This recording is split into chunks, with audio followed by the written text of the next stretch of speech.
Macedonio, Macedonio. How's Elsa doing? She's doing fine. We finalized all the divorce documents were submitted to the court last night, and now it waits on a judge's signature to be finalized by law.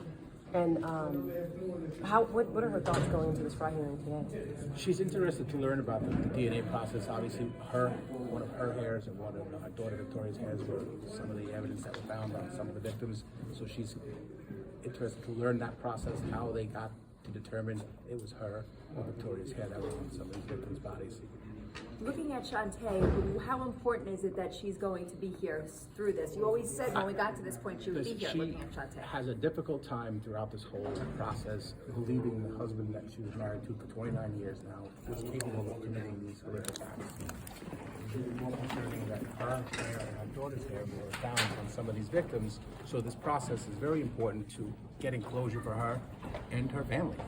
any idea about? Do you have any thoughts about whether it's going to be admissible? Do you think it should be, or? I'm going to say, listen, this is the first time this has been presented in New York courts, so it's going to be an interesting to see how the science is and how they played out to get this analysis. And I know you touched on it in the beginning one more time, how Asa is feeling about the divorce settlement at this point and signing the paperwork, the both of them last night. Yeah, it's a private matter that her and Rex, they resolved it on their terms. I drafted the documents, so that she has to move on. She has to worry about protecting her and her two children with the reasonable likelihood that he's never going to get out of jail. And last question, any thoughts on Victoria coming today? Victoria's much more quiet than her mom. Like, again, this is a process for her too. This is her father. This is the only man that she grew up with, worked with, and her hair was found on some of the victims' bodies too. So it's the same with her to get whatever closure she needs to move on in her life.